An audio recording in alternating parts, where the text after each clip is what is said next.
मैं अमेरिका जाता हूँ तो वहाँ पर लोग बहुत अच्छा भजन भक्ति करते हैं, तो मैं उनको कहता हूँ कि आप लोग शुद्ध भक्त नहीं बन गए, आपके पास टाइम है इसलिए कर रहे हो।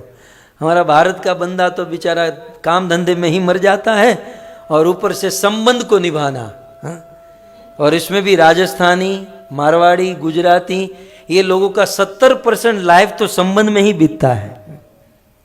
भाई फलाने के वहाँ ये मर गया, वहाँ ये जी गया, यहाँ ये हॉस्पिटल में है, यहाँ ये है। आदमी भजन करेगा कहाँ से? कौन सा अवकाश है? मैं ये नहीं कहता हूं कि इन संबंध को तोड़ो, लेकिन भागवत ये कहता है इसे मिनिमाइज करो और वास्तविक संबंध जिससे है उसके ऊपर कुछ ध्यान दो। नहीं तो वह कथा जानते ना, महात्मा गण कथा कहते हैं कि एक आदमी की 4 पत्नी, और वो सबसे बड़ी पत्नी थी उससे थोड़ा भी प्रेम नहीं करता था, जो सबसे छोटी पत्नी थी उससे बहुत चाहता था। एक दिन उसे पता चला कि कैंसर हुआ है, उसे मरना है। अब धीरे धीरे दिन बीतने लगे, 5 दिन बाकी थे। सबसे छोटी पत्नी के पास गया और कहा कि बस अब मैं मरने वाला हूं और तुम्हारे बिना जी नहीं सकता, तुम मेरे साथ चलोगी? वो छोटी पत्नी कहती है, मैं क्यों तुम्हारे साथ चलूं? तुम्हें मरना है सो मरो, जाना है सो जाओ, मुझे तो कोई भी रख लेगा। और अच्छा हुआ तुमने बता दिया कि तुम जाने वाले हो, मैं आज से ही कहीं किसी के पास चली जाती हूं।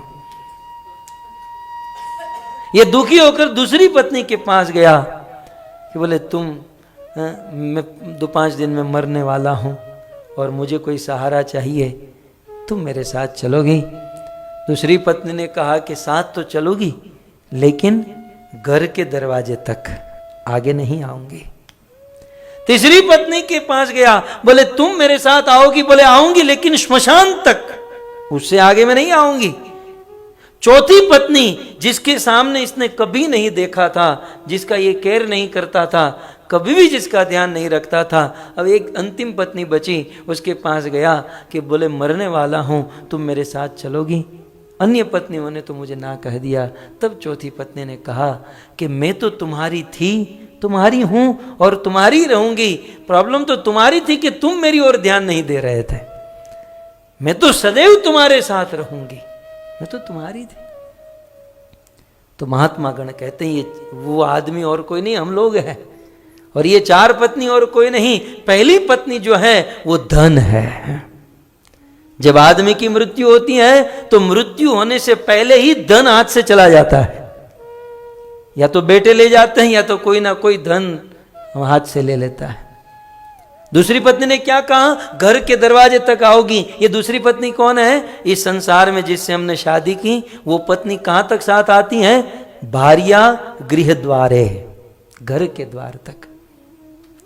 और तीसरी पत्नी हमारे स्वजन या हमारा शरीर कहां तक साथ देती है?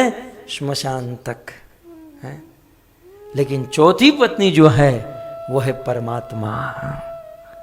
परमात्मा जो सदैव हमारे साथ रहते हैं, जो सदैव हमारे सुख दुख के साथी हैं, जो हमारे साथ रहते हैं, जिससे हमारा संबंध है, उसकी ओर हम ध्यान नहीं देते। और जो छूटने वाला है, रात दिन उसी के पीछे पड़े रहते हैं। इसलिए परमात्मा की ओर ध्यान दें।